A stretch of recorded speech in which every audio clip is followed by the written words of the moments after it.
And that man went out really angry. The way he was looking at me, I was so scared for days. It got better and better, especially when I'm angry. I refused to pay him. On this day, this guy made a very huge mistake that I think until this day, I think he still remembers. I belong to you. I belong to you. Do just what you want. Let's go. You're the one I trust. Hi guys, welcome to my YouTube channel. My name is simply Rodah. If it's your first time here, honey, thank you so much for clicking. Well, if you're here, don't forget to subscribe to the channel. We are on campaign to grow this channel this year, and I know with your help we can make this dream a reality. If you are a returning subby, honey, thank you so much for always coming back and clicking to my video and watch my videos.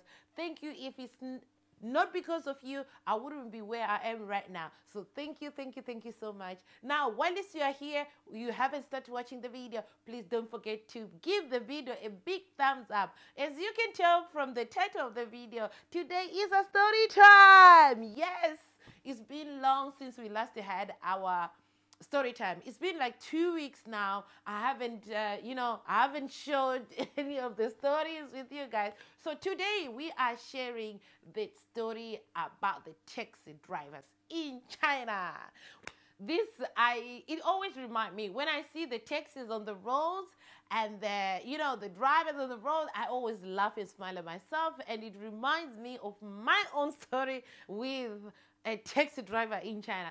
So let's just jump right into it. So if you're living in China or any part of the world, tell me how the system rules and how taxi drivers behave, So this story happened almost like I haven't started driving in China then, and I've been driving in China for 7 years now. Yes, your girl had been driving in China for 7 years now, 7 good years.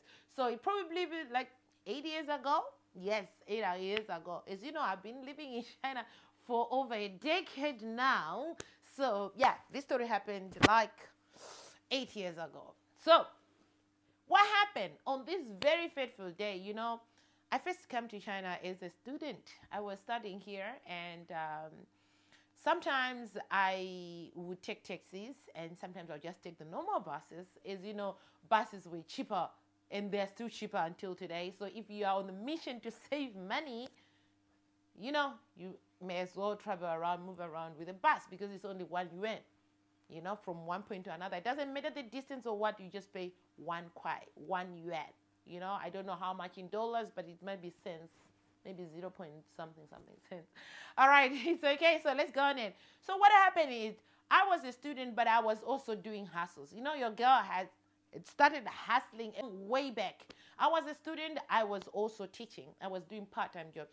So some of my classes were on the other side of the city. So you find that the time I finished my classes, sometimes taking the bus would not give me enough time to arrive where I was going to do my part-time, my evening part-time on time. So in that case, I would take a taxi. So on this particular day, I took a taxi.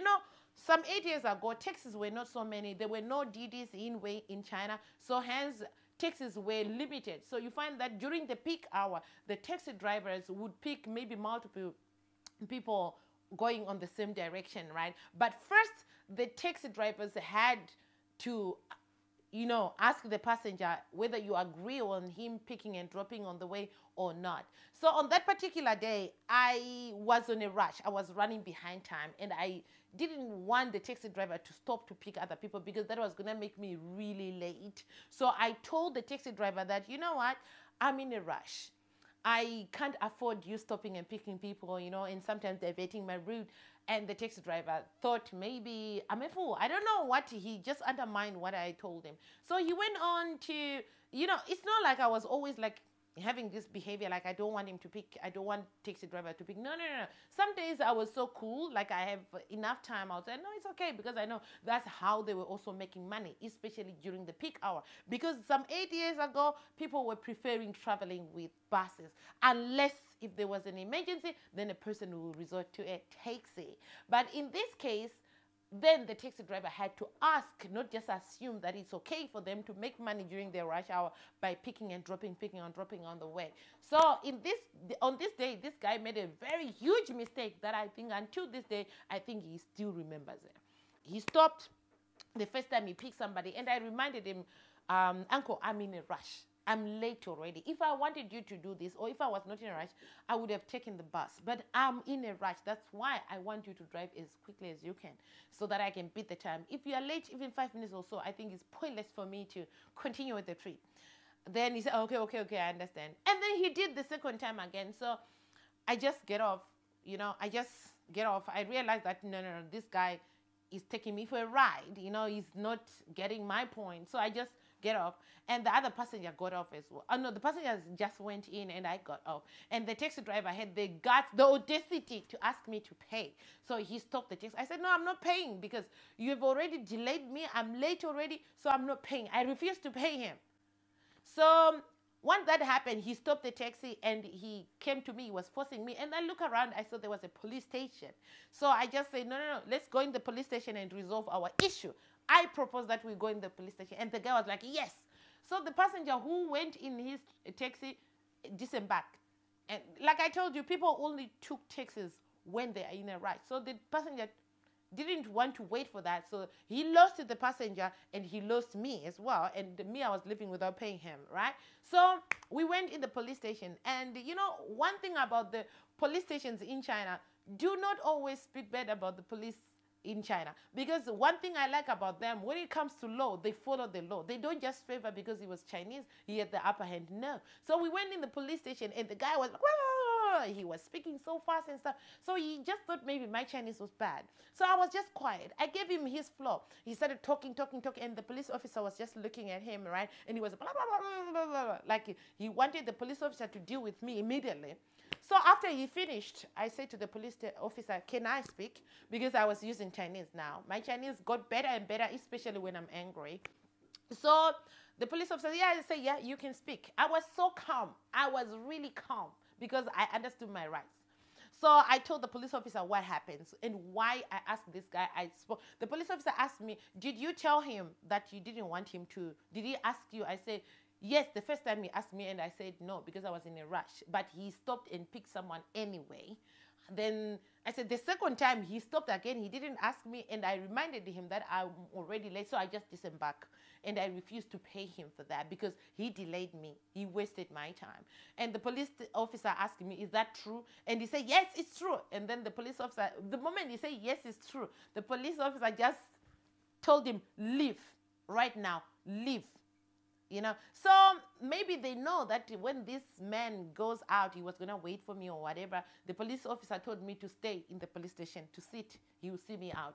So I sat, and that man went out really angry. The way he was looking at me, I was so scared for days, that you probably looked for me because I was the only black girl. There was no way you wouldn't find me if you wanted to look for me and deal with me. I was so scared because I used to hear about that. If you have a problem with that, they don't want to lose face, especially these drivers. So they'll probably find you and hurt you. So the police officer told me to sit in the police station for some time.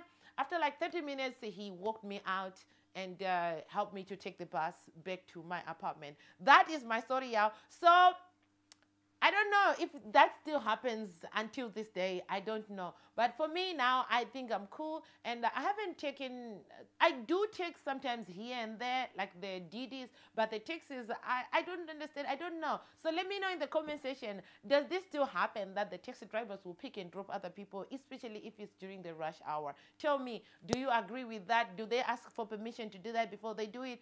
I don't know. But for this case, I taught this taxi driver a lesson because he thought he had an upper hand. But at the end, he lost the money, he lost the passengers, and yeah, because he was just, he treated me bad. Okay, y'all. So if you've watched to this end, y'all, thank you so much. Now, give the video a big fat thumbs up. If you haven't subscribed, please subscribe. Goodbye. See you in the next video, y'all.